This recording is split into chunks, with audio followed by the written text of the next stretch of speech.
பொழுதிலே உங்கள் அனைவரும் சந்திப்பதிலே நான் மிகவும் மகிழ்ச்சி கொள்கிறேன். கர்த்தர் உங்களை ஆசீர்வதித்து காக்க கடவர். இன்றைய நாளுக்கான இறைவாக்கியம் லூக்கா எழுதின நற்செய்தி நூல் 6ஆம் அதிகாரம் வசனம் 36 முதல் 38 வசனங்களை நாம் படித்தோம் என்று சொன்னால், ஆகையால் உங்கள் பிதா இரக்கமுள்ளவராய் இருக்கிறது போல நீங்களும் இரக்கமுள்ளவர்களாய் இருங்கள். மற்றவர்களை குற்றவாளிகள் என்று தீர்க்காதிருங்கள், அப்பொழுது நீங்களும் குற்றவாளிகள் என்று தீர்க்கப்பட மாட்டீர்கள். மற்றவர்களை ஆக்கினைக்குள்ளாகும்படி தீர்க்காதிருங்கள், அப்பொழுது நீங்களும் ஆக்கினைக்குள்ளாக தீர்க்காதிருப்பீர்கள். விடுதலை பண்ணுங்கள், அப்பொழுது நீங்களும் விடுதலை பண்ணப்படுவீர்கள். கொடுங்கள், அப்பொழுது உங்களுக்கு கொடுக்கப்படும். அமுக்கி குலுக்கி சரிந்து விடும்படி நன்றாய் அளந்து உங்கள் மடியிலே போடுவார்கள். நீங்கள் எந்த அளவினால் அளக்கிறீர்களோ அந்த அளவினால் உங்களுக்கு அளக்கப்படும். எனக்கு அருமையானவர்களே, நம்முடைய பிதா அன்பாக இருக்கிறார். அதற்கு பெரிய ஒரு எடுத்துக்காட்டு என்னடான்னு சொன்னால், இன்றைய காலகட்டங்களிலே நாம் எவ்வளவு தவறுகளை செய்கிறோம் என்பது நம்மளுக்கு தெரியும். உலக பிரகாரமாக திடீர்னு ஏதேதோ போகக்கூடாத இடத்துக்கு போகிறோம். திடீர்னு ஒரு பொய் சொல்ல வேண்டிய சூழ்நிலை. கையில் ஒரு ஒரு நம்மக்கிட்ட ஒரு அமௌண்ட் இருக்கும், பக்கத்தில் அர்ஜென்ட்டுக்கு ஒருத்தர் வந்து கேட்பாங்க, இல்லை என்கிட்ட இல்லை அப்படின்னு சொல்லுவோம்.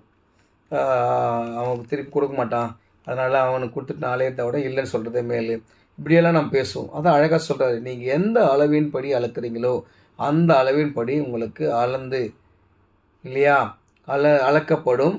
அது உங்கள் மடியிலே போடப்படும் சொல்லிட்டு, என் பிதா அன்பாக இருக்கிறது போல நீங்களும் அன்பாக இருங்கள். அவர் இரக்கமாக இருக்கிறது போல நீங்களும் இரக்கமாக இருங்கள்.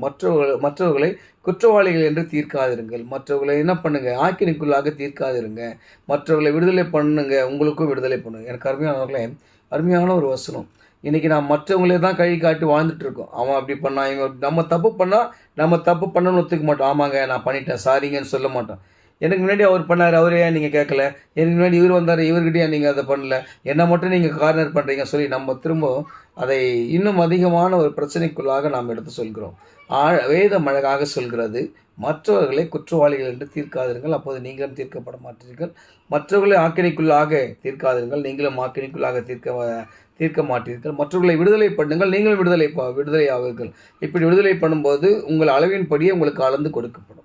எனக்கு அருமையானவர்களை, இன்று நாம் எந்த அளவின்படி அளக்கிறோமோ, மற்றவர்களை நாம் எப்படி சமுதாயத்தில் நேசிக்கிறோமோ, நமக்கு பிறனை எப்படி நாம் நேசிக்கிறோமோ அப்படியே நமக்கும் அளக்கப்படும் என்பதை நாம் ஞாபகத்தில் நினச்சிக்கணும். எனக்கு அருமையானவர்களை, நீங்கள் அதை ஞாபகம் கொண்டு இருங்க.